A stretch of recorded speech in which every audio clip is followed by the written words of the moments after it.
Moi, mä oon Samuli ja mä kerron teille anatomiasta. Jatketaan vähän lantiosta, koska siinä on vielä yksi luu, joka vaikuttaa tosi paljon lantion muotoon. Se on reisiluu.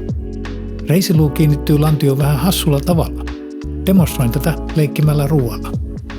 Tää ketsuppikulho on nyt lantio ja tää ranskis on reisiluu. Lantiossa on lonkkamalja eli kuoppa, johon reisiluun pää sopii. Laitan tällaisen pinnin kiinni ranskikseen ja nyt siitä näkee, miten ne toimii yhteen. Reisiluu pääsee pyörimään aika vapaasti. Se kääntyy 3 akselilla melkein yhtä hyvin kuin olkanivel ja kaikki tää liike näkyy ulos. Reisiluun kaula ei kiinnity ihan sen päähän, vaan luu jatkuu siitä vähän eteenpäin. Ja tää pää liikkuu lonkan sivulla jalan asennon mukana. Ainakin laihoilla luun pää näkyy hyvin ja sen vieressä on yleensä lihasten väliin jäävä kuoppa. Kuoppa on hyvä tarppi piirtäessä, koska se kertoo, missä kaikki sen alueen lihakset on. Ja kun on piirtänyt reisiluun, sen voi syödä.